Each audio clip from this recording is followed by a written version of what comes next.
Assalamualaikum students, I'm Janzeb Ali Khan, your economics lecturer, and today we are going to start our new topic, national income.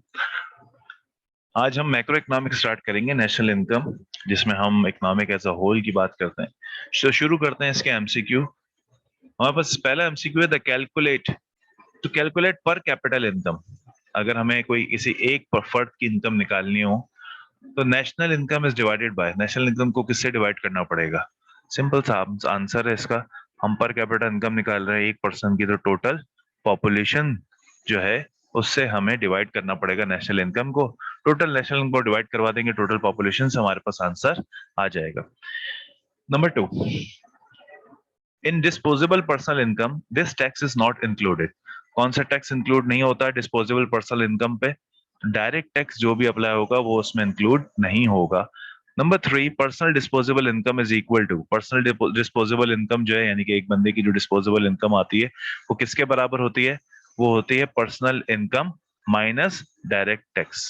Personal income में से direct tax minus कर देंगे तो आपकी personal disposable income जो है वो आ जाएगी।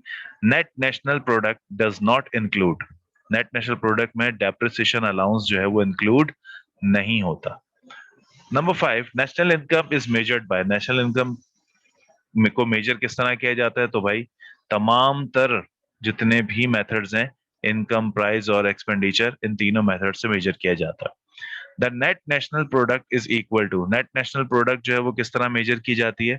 तो नेट नेशनल प्रोडक्ट जो है वो जीएनपी माइनस डेप्रिसिएशन, यानी कि ग्रॉस नेशनल प्रोडक्ट आपने पूरा निकाला, उसमें से आपने डेप्रिसिएशन कॉस्ट माइनस कर दी पूरे साल की, तो आपका नेट नेशनल प्रोडक्ट जो है वो पता चल जाता है आपको।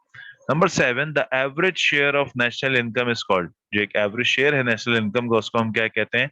उसको कहते हैं पर कैपिटा इनकम। यानी कि नेट नेशनल इनकम निकालने का आसान तरीका क्या है कि आप पर कैपिटा इनकम निकाल लें, उससे आपको पता चल जाएगा कि नेशनल इनकम कितनी हुई। Number 8, net national product is equal to gross national product minus, gross national product में से हम माइनस कर देंगे डेप्रिसिएशन एक्सपेंस, तो आपके पास नेट नेशनल प्रोडक्ट जो है वो आ जाएगा।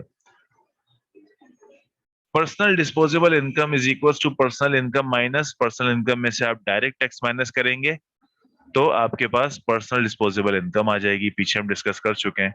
Number 10, to avoid double counting in the estimation of GDP the economic include dash goods only. कौन सी गुड्स? फाइनल गुड्स ओनली, जो तैयार शुदा गुड्स होते हैं सिर्फ उन्हें काउंट किया जाता है जीडीपी को कैलकुलेट करने के लिए, ताकि डबल काउंटिंग ना हो जाए। Number 11, gross national product is equal to gross national plus net national product, gross domestic product plus net national product, मतलब अच्छा यहाँ पर आपका जो है ये आंसर जो है उसको हम सही करेंगे क्योंकि ये ऑप्शन सही नहीं है। Gross national product is equal to gross domestic product plus net factor income from abroad, net factor income from abroad इसका सही आंसर है।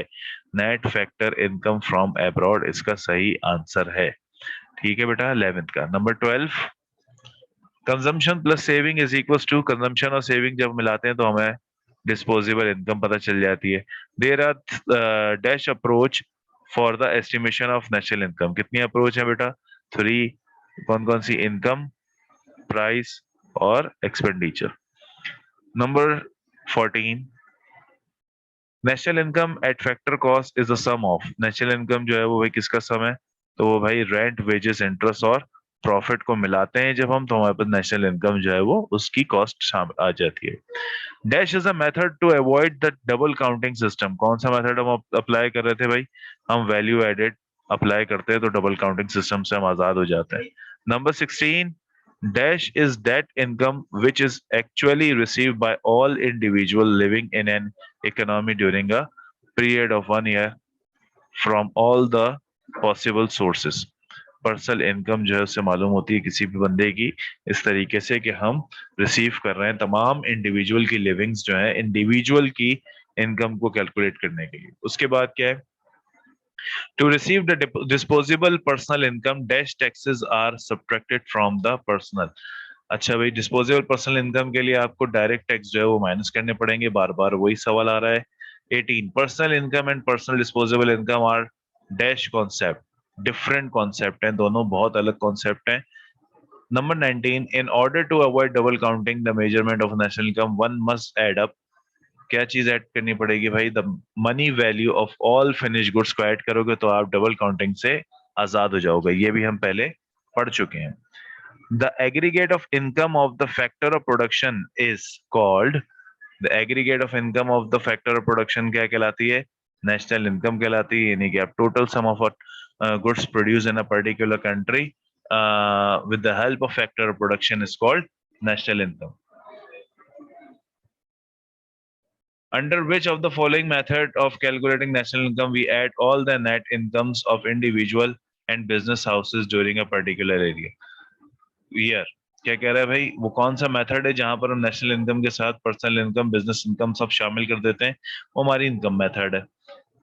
In which of the following method all consumptions, expenditure and saving of the people of a country are added up to find out national income? कौन सा ऐसा method है जहां पर consumption, expenditure और सेविंग भी पता चल जाए? तो वह हमारा एक्सपेंडिचर मेथड। क्लियर हो गई बात? उम्मीद करता हूं आपको नेशनल इनकम का टॉपिक समझ में आया होगा। इंशाल्लाह आपसे अगले चैप्टर में फिर मुलाकात होगी। अल्लाह हाफिज।